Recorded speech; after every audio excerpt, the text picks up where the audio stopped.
4 nasi makabatireko muri yeZimbabwe. Chokwadi muri yeZimbabwe rikatora makana chitima mukaseiko matima naise nyika mungave muri kuhwedza mungave muri kugweruka nekupinga mungave muri kwamutare muri yeZimbabwe ndinovimba kuti makabata chimuti muri kufamba nacho mukati mekunyengetera kuti zvikwaso kanaka muri yeZimbabwe regai ndireve nokureva ndichitizo zvakanaka kuti mubate chimuti chikonzero pane zvamunowana pane zvamuchagona kusidza kuti zvikwaso kanaka nekuti National FM ndiyo nhepfenyuro inoteererwa nedzimwe nhepfenyuro the whole nation on one station. Mukoma KB. Yes. Mukoma KB. Yebo. Zvandakabata nhasi nhava yangu paperback yangu yes begi rangu trunk yangu aiwa T35 yakazara. Makatakureiko? Mukoma KB ndine nyaya yemukomana ari mukati meguta reHarare.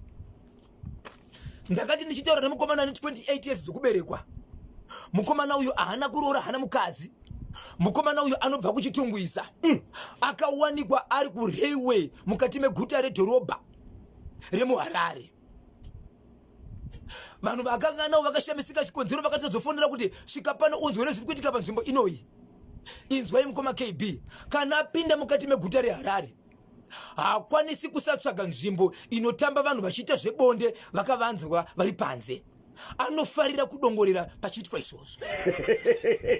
Anenge achizvidongorera ari pai. Right, iye kwanzi mukapinda panjanja apa pane vanongofukidza zvimachira vava right vachizi ari kuti iye muHarare anotoziva dzimwe nzvimbo dzakati wandei dzokuti vanhu kana vachiita izvozvo une mukana wokuona zviri kuita vanhu. Right. Asi mukomana uyu ari kuti Mukoma KB kana aona izvozvo anonzwa muviri wake uchifara anonzwa muviri wake akasununguka anonzwa kufara zvese kunyangwe akachinzwa nzara anoguta kubudikidza nekungoona chete kana aona chete apinda muguri anototi dzimwe dzenguva kana asina zvokuita kana kuti nguva ikakwana kuti ari kuda kuona izvozvo anogona kutokwira bhazi kubva kuchitungwiza achiuya mukati meguta reHarare oenda kunzvimbo dzaanoziva akadaro zvoke chiro pasina chaavinga obva adzokera. Right, mukomana uyu atori munhu ane njere dzakakwana kana ari kuchitungwisa atori munhu ane imwe timu yebhora yaanokocha. So atoti asi dambudziko nderekuti iye pachake panyaya dzemadzimai kuti azosvika pakuti anotaura nemukadzi agosvika panguva yekuzvifadza nemunhukadzi kwaari hakuna chinhu asi anofarira kuenda kuona achidongorera achipedza kudaro zvake zvamufadza akangozviona kwanzi kana ndazviona ndasununguka ndonzwa kufara ropa rangu rinomhanya ndinotonzwa kuti muviri wangu uri right. Haana kuroora. Anogara nani? Anogara nevabereki vake. Right. Asi panenge achingodaka kuzoona chete anobva atopinda murodi. Atopinda murodi akutoenda. Zvanga achidaona. Pakaipa. Sudzurai papa Isabel. Ichokwadi muri yeZimbabwe ndiri mukati mekufamba. Muri yeZimbabwe ndine imwe yandinayo yakaitika mukati menzvimbo yandinoshevedzera kuti iyo yandoshedzera kuti rusape yemhuri iri kuchema chiti pamba painogara pakanaka zvikuru sei asi pane kicheni iripo asi kicheni iripo iyi Mukoma KB nemhuri yeZimbabwe. Kicheni ishi ine nyoka yakafa yakatenderedza mbariro mukati asi yakafa. Havana kumbogara vaiona iri mhenyu vakangomuka one day vachioneka ita sei yakafa but ikatenderera mbariro iri mudenga. Right. Ndine nyaya yandinayo yemurume akagadzira zvinhu zvake achiita da kunoroora. Agadzira zvinhu achida kuenda kunoroora atosarigwa ne 3-4 days kuti akuenda kunoroora ndokuenda kumba aenda kumba kumukadzi waenda kunoroora ndokuona mumba mune mukadzi akatogara pambedha vagere vese.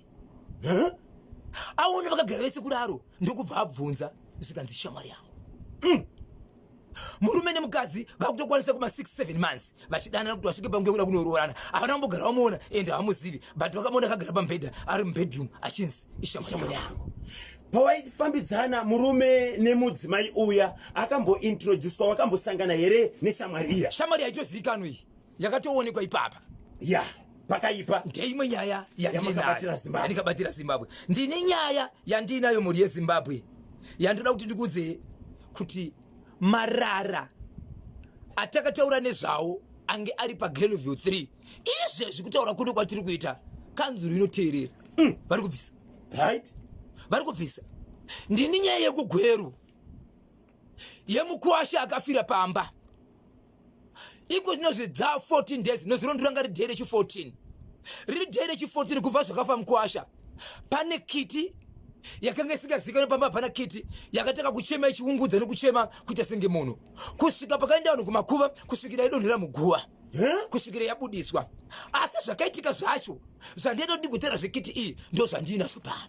Ndoziva kuti makabata dzakawanda baba Isabel, even Zimbabwe kunzoko vamirira, Africa yamirira, pasi rese vamirira. Pane vanenge vachizotsvaga kanhamba dzenyu vachida kukubatai kuti vawane kanhamba dzavabatsiri vachida kukupai kanyaya. Nhamba dzenyu dzinoti kudini? Ichokwadi mudiye Zimbabwe vanenge vachida kundibata munondibata panhamba dzangu dzisina chipomero, nhamba dzisinganyadzisi. Inhamba dzinoti izvo 0771 545 025 0771 545 025 nedzimwe dzinoti izvo 0736 26 3536 0736 26 3536. Asi panhamba iyi musabhipa 0713938538 WhatsApp namba yedu pa National FM radio dzese dzinenge dzapfapfedzwa na baba Isabel Boshongora Washington Marimira. Munongotumira ka WhatsApp message